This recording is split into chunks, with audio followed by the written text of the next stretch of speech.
Bless the Lord, oh my soul, oh my soul. Worship His holy name. Sing like never before, oh my soul. Worship Your holy name. The sun comes up, it's a new day dawning. It's time to sing Your song again. Whatever may pass and whatever lies before me. Prayer. Dear students, kindly close your eyes and join your hands for God's blessings. Loving God, You are the source of all wisdom and knowledge. I submit myself to Your divine touch and inspiration. Help me to concentrate on my studies and enable me to remember all that I learn. Bless all the responsibilities of all the leaders, my teachers and parents. Amen. Hi students, I hope you all safe and healthy. I am Sheba, your social teacher. In this video, I am going to teach you 8th Standard History, Unit 1, Advent of the Europeans. Learning objectives: to know about the kinds of sources of modern India, to understand the Portuguese trade interest in India, to know the colonial settlements of Denmark. Introduction. Many of the foreign travelers, traders, missionaries and civil servants who came to India in the 18th and 19th centuries have left accounts of their experiences and their impressions of various parts of the country. Sources of modern India. The sources for the history of modern India help us to know the political, socio-economic and cultural developments in the country. From the very beginning, the Portuguese, the Dutch, the French, the Danish and the English recorded their official transactions in India on state papers. Well-preserved records are very valuable to know about their relations in India. All these sources are used for historical writings. Kinds of sources of modern India. We can write history with the help of sources like written sources and material sources. Written sources include literature, travel accounts, diaries, autobiographies, pamphlets, government documents, and manuscripts. Pamphlets means a small booklet. Manuscript means handwriting books or documents. Second one, material sources like paintings, statues, historical buildings and coins. Europeans came to know about the immense wealth of India from the accounts of Marco Polo. Marco Polo is one of the travelers to visit in India. Written sources. Written sources is the evidence of written items. After the advent of the printing machine, numerous books were published in different languages. Hence, people began to acquire knowledge easily in the fields like art, literature, history and science. Archives. Archives is the place where historical documents are preserved. The National Archives of India is located in New Delhi. It is the chief storehouse of the records of the Government of India. It contains authentic evidence for knowing the political, social, economic, cultural and scientific life and activities of the people of India. Material sources. Many paintings and statues are the main sources of modern Indian history. They give us a lot of information and the achievement of national leaders and historical personalities.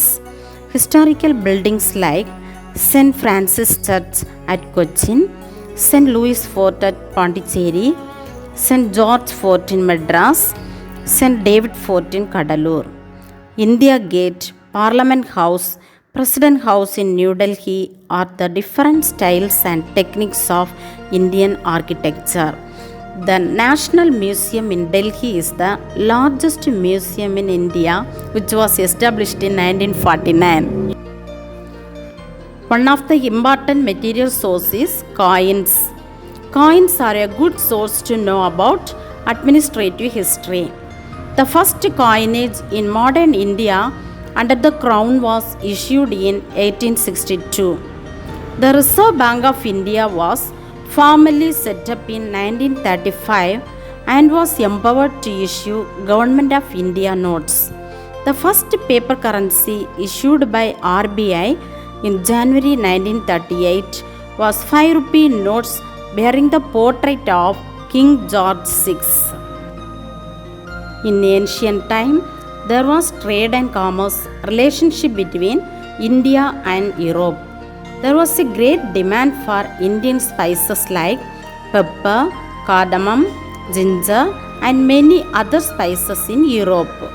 During Middle Ages, the trade relationship continued between India, Europe, and other Asian countries. After the capture of Constantinople by the Turks in AD 1453, the land route between India and Europe was closed. It became imperative on the part of the European nations to discover new sea routes to the east.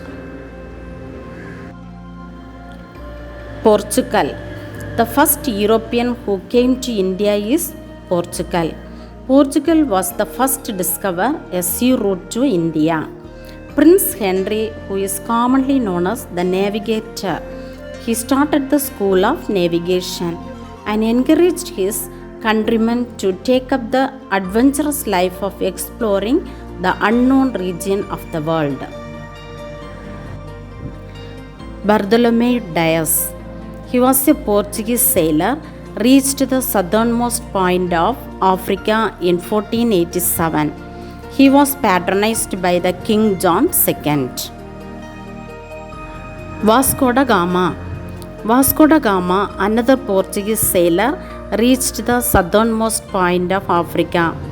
Cochin was the first capital of the Portuguese East India Company.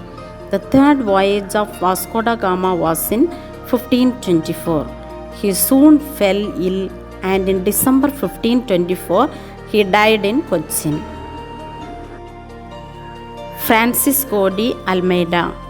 After Vasco da Gama, in 1505, Francisco de Almeida was sent as the governor for the Portuguese possession in India. Almeida had the aim of developing the naval power of the Portuguese in India.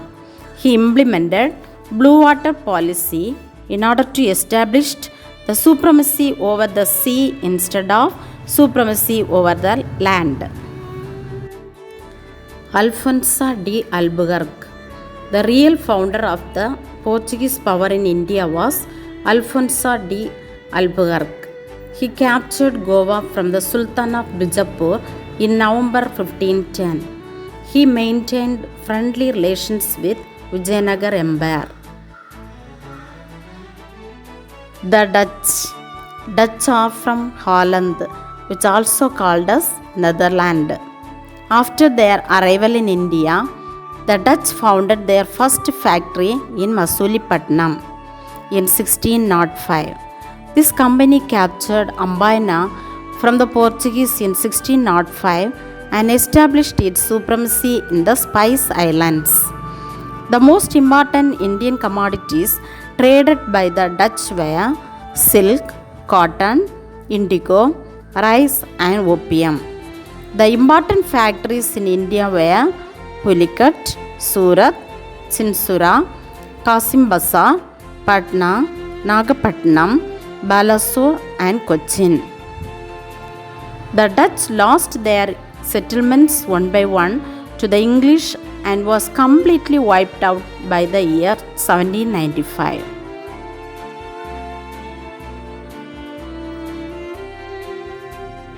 The British. On 31st December 1600, Elizabeth, the Queen of England, granted a charter to the Governor and Company of Merchants of London to trade with the East Indies. The company was headed by a governor and a court of 24 directors. The Mughal Emperor Jahangir permitted the English to establish their factory in 1613 at Surat, which initially became the headquarters of the English in Western India. In 1615, Sir Thomas Roe was sent to Jahangir's court by King James I of England. He remained at Agra for 3 years and succeeded in concluding a commercial treaty with the emperor.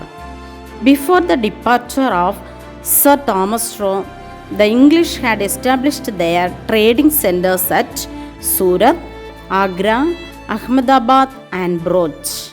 The East India Company built its famous factory known as Fort St. George in Madras, which became their headquarters of the whole of the Eastern Belt and first fort built by British.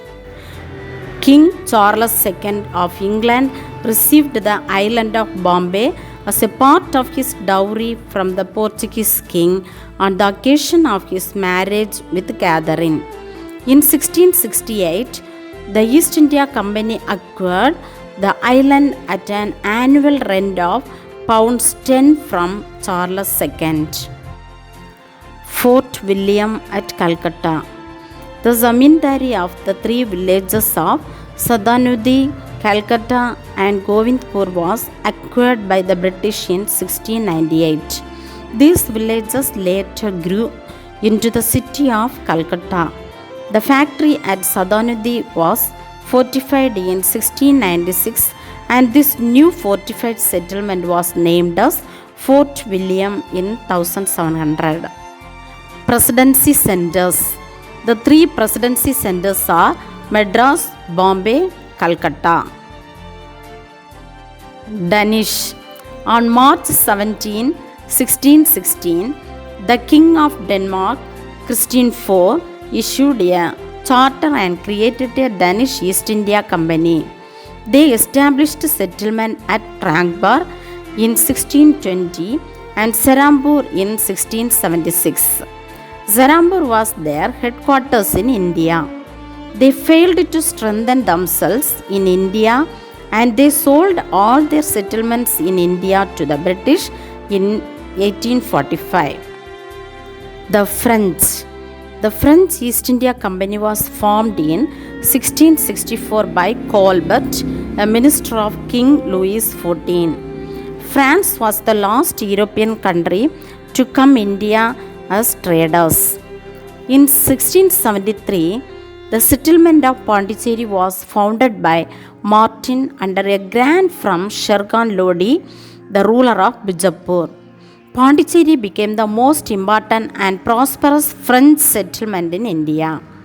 The French East India Company established factories in different parts of India, particularly in the coastal regions such as Mahi, Karaikal, Balasore and Kasim Bazar. These were a few important trading centers of the French East India Company.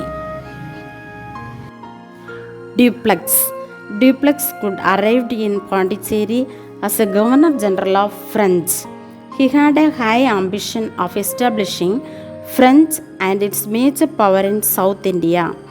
This ambition of Dupleix became the major reason for Carnatic wars between French and British. Look at the map. European Trade Center. Which European came to India and settled here? The green colored portion is Portuguese. Okay, see, look at the map. Dio Daman. So west side Dio Daman, Basin. Okay, Goa, Cananore, Calicut, Cochin. All those are Portuguese settlement. And then French settlement is red color. Mahi, Pondicherry, Karaikal, Yanam, Balasur, east side Balasur, Chandranagar, and all French settlement. Rose color is Dutch settlement, okay, a pink color. See the east side Chinzura and south side Pulicat, Nagapatnam and all, it's a Dutch settlement. And black color portion is Danish settlement, okay, east side Serampur and south side Tranquebar. And the blue color is English settlement. See Agra, Ahmedabad, Broch, and Bombay, Salseth, and then Surat, and then here southern side Madras, and east side Hooghly, Calcutta, and all English settlement. So all those Europeans who came to India and made their settlement in India. Today we learnt the value of historical importance.